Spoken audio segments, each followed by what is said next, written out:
जिस औरत को उसने गंवार कहकर घर से धक्के मारकर निकाल दिया था, आज वही औरत उसके शहर की कलेक्टर थी और वो करोड़पति बिजनेसमैन उसके सामने भिखारी बनकर खड़ा था।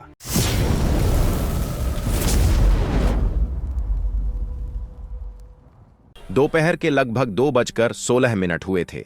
सिटी सेंटर से कुछ दूरी पर खड़ा वो विशाल सरकारी भवन, जिसकी दीवारें इतनी ऊंची लगती थीं जैसे आसमान से बातें करती हों, आज सामान्य दिनों से ज्यादा लोगों से भरा हुआ था।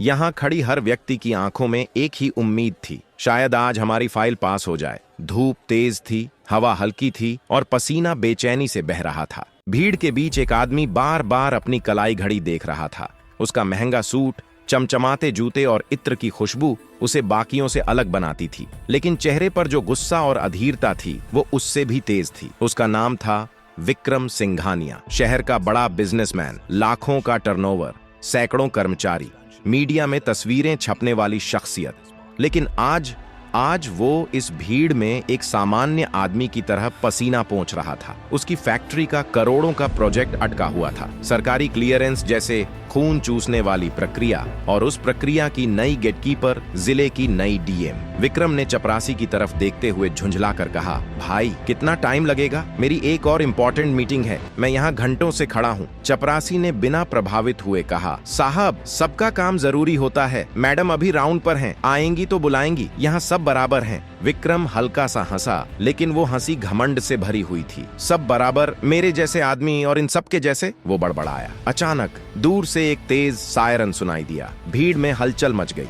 नीली बत्ती वाली गाड़ी ऑफिस के पोर्च में आकर रुकी। सिक्योरिटी गार्ड सीधे खड़े हो गए। रास्ता खाली किया गया। विक्रम तुरंत अपनी फाइल संभालने लगा। एक बनावटी मुस्कान चेहरे पर आई, जैसे वो किसी पुराने दोस्त से मिलने जा रहा हो। उसे लगा, अच्छा है, नई डीएम आई है, बात करूंगा। मैं कौन सा आम आदमी हूँ, एक शब्द ही काफी होगा। गाड़ी का दरवाजा खुला। एक साधारण हल्की कॉटन की साड़ी पहने एक महिला उतरी। काला सनग्लास चेहरे से हटते ही उनके व्यक्तित्व की चमक और बढ़ गई। उनकी चाल में तेजी थी, चेहरे में अद्भुत आत्मविश्वास और आंखों में ऐसा जुनून जैसे उन्होंने जिंदगी से हारकर नहीं, लड़कर हर जीत हासिल की हो। विक्रम के कदम वहीं जम गए। उसके हाथ से फाइल गिर गई और जमीन पर बिखर गई। उसके होंठ कांपे, आवाज गले में अटक गई। उसने फुसफुसाते हुए कहा, काजल। वो महिला पल भर को रुकी, लेकिन उसने न तो पीछे मुड़कर देखा और न ही उसे पहचानने का कोई संकेत दिया। पर विक्रम का दिमाग पलक झपकते ही 10 साल पीछे चला गया। वो दिन अलग थे। विक्रम तब भी धनी था, लेकिन उसकी सोच उससे कहीं ज्यादा गरीब थी। काजल गांव की एक सीधी सादी मासूम लड़की,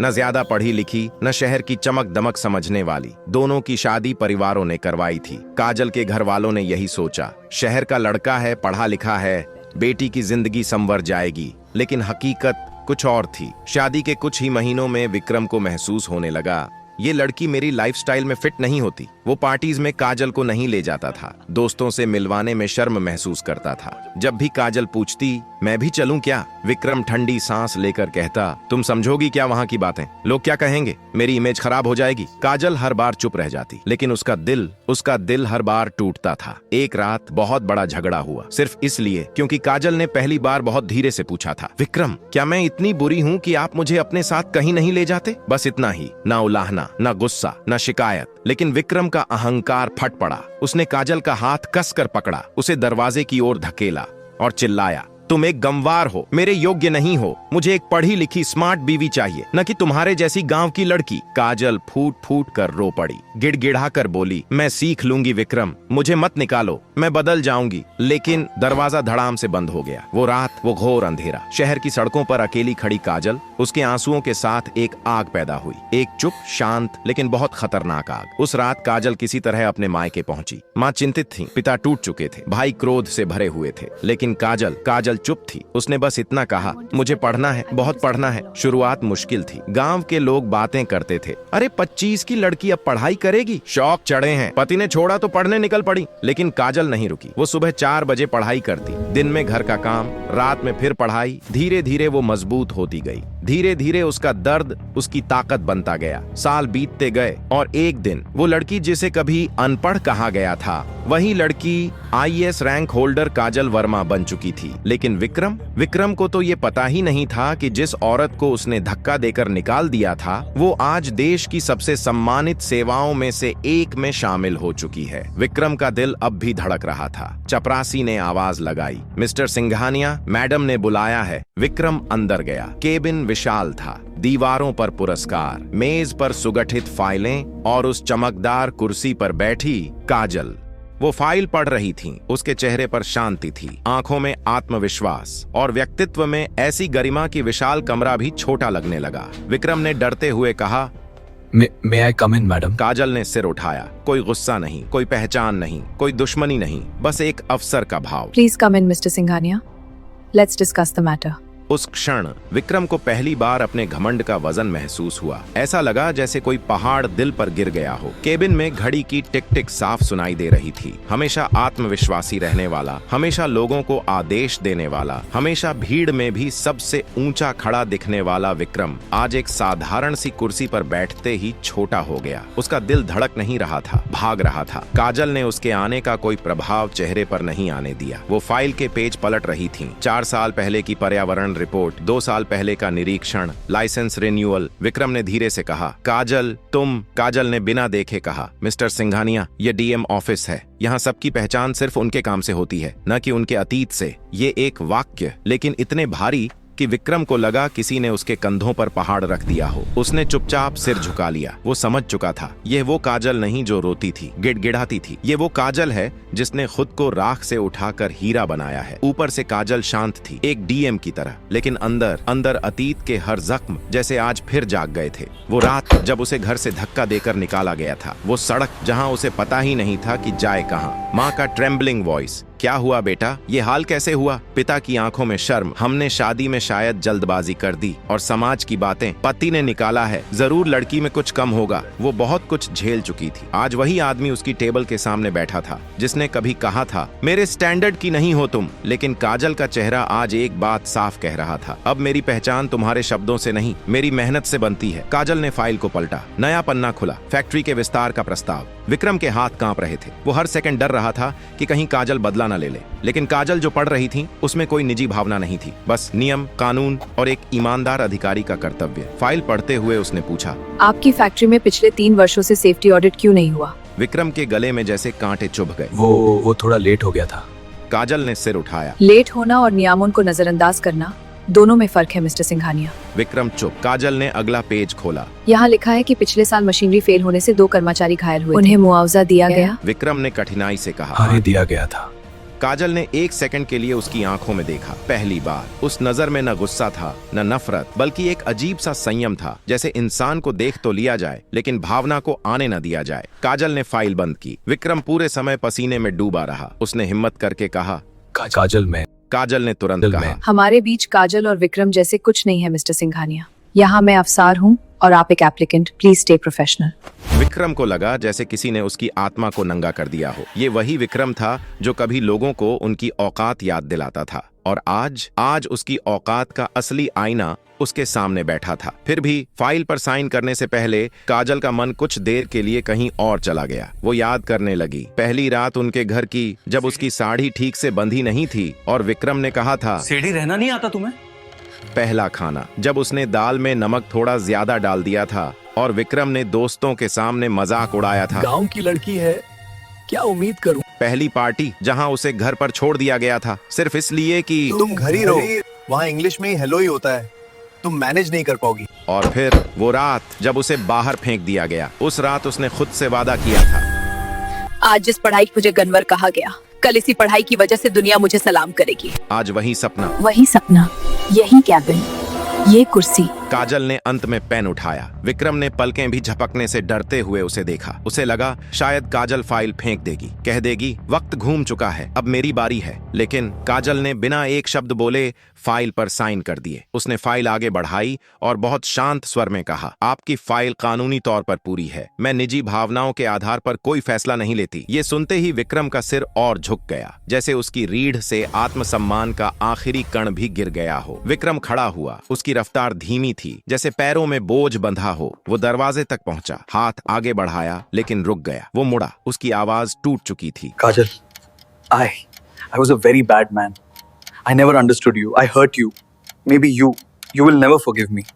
काजल ने टेबल पर रखे कागजों को सीधा किया। वो खड़ी नहीं हुई, वो भावुक नहीं हुई, लेकिन उसकी आवाज इंसानियत से भरी थी। विक्रम, माफी मैंने तुम्हें उसी दिन दे दी थी जिस दिन मैंने खुद को बदलने का फैसला किया था।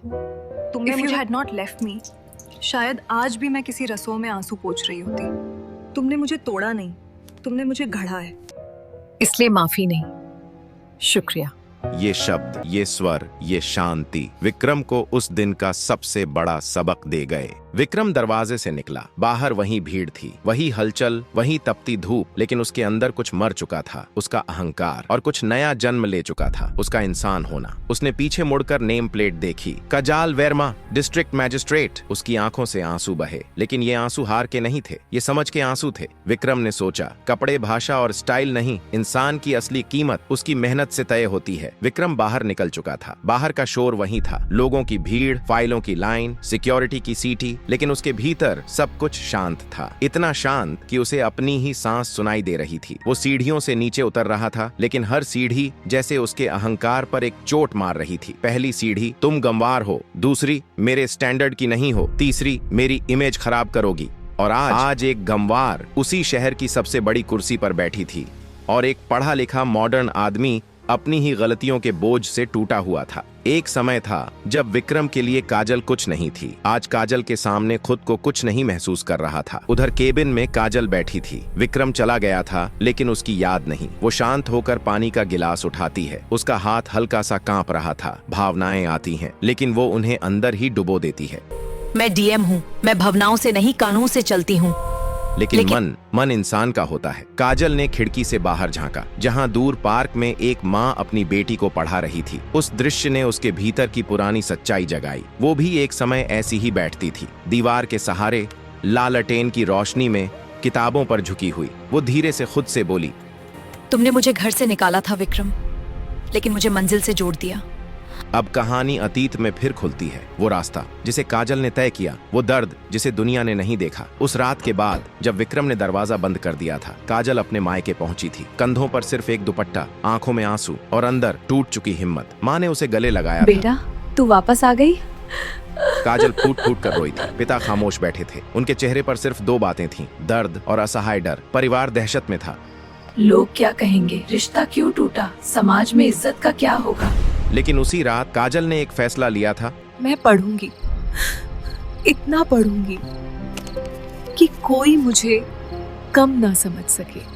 और वहीं से उसकी असली लड़ाई शुरू हुई। IAS बनना आसान नहीं है। पैसे चाहिए, किताबें चाहिए, क्लासेस चाहिए, लेकिन काजल के पास क्या था? कुछ भी नहीं। पिता की छोटी सी नौकरी, माँ की सिलाई मशीन, एक छोटा सा घर। लोग ताने देते थे, छोड़ दो, ये पढ़ाई तुम्हारे बस की नहीं। औरतें IAS नहीं बनती, खाना बनाती हैं। शादी टूट गई, अब पढ़ाई करके क्या करेगी? लेकिन काजल हर ताने को ईंधन की तरह जलाती थी। सुबह सुबह उठकर वो माँ के साथ सब्जियां उठाती, दोपहर में सिलाई का काम करती, शाम को बच्चों को ट्यूशन पढ़ाती, और रात उसकी सबसे मजबूत साथी थी। वो लालटेन की टिमटिमाती रोशनी में पढ़ती। कभी कभी नींद से आंखें बंद होने लगती तो वो चेहरे पर पानी मारती और फिर बैठ जाती। गांव की लड़कियां अक्सर कहती, दीदी आप रात भर पढ़ते कैसे हैं? काजल मुस्कुराकर जवाब देती, दर्द जितना बड़ा होता है, मेहनत उतनी तेज हो जाती है। पहली बार UPSC की परीक्षा दी और फेल। उस दिन की रात उसने चुपचाप किताब बंद कर दी थी। लग रहा था जैसे उसकी मेहनत उसे चिढ़ा रही हो। लेकिन तभी उसके पिता ने आकर कहा, काजल, अगर गिरकर बैठ जाओगी तो विक्रम जीत जाएगा, और अगर उठ गई तो तुम खुद अपनी जिंदगी की विजेता बनोगी। और वो फिर उठी। दूसरी बार फिर परीक्षा दी। इस बार थोड़ा बेहतर, लेकिन अभी भी सफलता दूर थी। काजल टूटी लेकिन बिखरी नहीं। माँ ने कहा, बेटा, तेरी हार में भी हमें जीत दिखती है, तू लड़ रही है, यही काफी है। और माँ का ये वाक्य उस रात उसके दिल में आग बन गया। तीसरी बार काजल ने जान लगा दी। दिन रात पढ़ाई, हर किताब, हर टेस्ट, हर नोट, और फिर रिजल्ट आया, रिकमेंडेड फॉर IAS। उस दिन काजल ने पहली बार आसमान की ओर देखा और कहा, भगवान, धन्यवाद उस आदमी को जिसने मुझे घर से निकाला। अगर वो रात ना होती तो यह सुबह कभी ना आती। आज उसी लड़की के सामने जो कभी रोते हुए सड़क पर खड़ी थी, विक्रम खड़ा था। शर्म, अपराध और पछतावे की आग में जला हुआ। जहां कभी वो काजल को नीचे देखता था, आज उसे ऊपर देखने के लिए गर्दन उठानी पड़ रही थी। कार में पहुंचते ही विक्रम का ड्राइवर बोला, साहब मीटिंग कैसी रही? विक्रम ने कहा, अच्छी, बहुत अच्छी, लेकिन उसकी आवाज में गर्व नहीं, चोट थी। कार चल पड़ी। खिड़की के बाहर शहर भाग रहा था, लेकिन अंदर विक्रम का जीवन रुक चुका था। उसने आंखें बंद की और अतीत का हर दृश्य सामने आने लगा। काजल का रोना, उसका हाथ पकड़कर धक्का देना, वो बंद होता दरवाजा। विक्रम ने आंखें खोली, आंसू गाल तक आ चुके थे। ड्राइवर ने शीशे में देखा। पहली बार उसने विक्रम को ऐसा टूटता देखा था। विक्रम खुद से सवाल पूछने लगा, मैं इतना कठोर क्यों था? मैंने उसका दर्द क्यों नहीं देखा? क्यों उसकी पढ़ाई को मजाक बनाया? हर सवाल उसका सीना चीर रहा था। उसे पहली बार लगा, मैं बड़ा बिजनेसमैन नहीं हूं, मैं एक छोटा इंसान हूं। विक्रम की सबसे बड़ी सीख ये थी, वो बदला ले सकती थी, लेकिन उसने नहीं लिया, क्योंकि जो इंसान खुद को साबित कर चुका हो, उसे बदला लेने की जरूरत उस नहीं दिन पड़ी। काजल ने बड़ा बनना नहीं चाहा, वो महान बन गई। वक्त गूंगा नहीं होता, बस मौन रहता है, और जब वो जवाब देता है तो बड़े बड़े बादशाहों की बोलती बंद हो जाती है।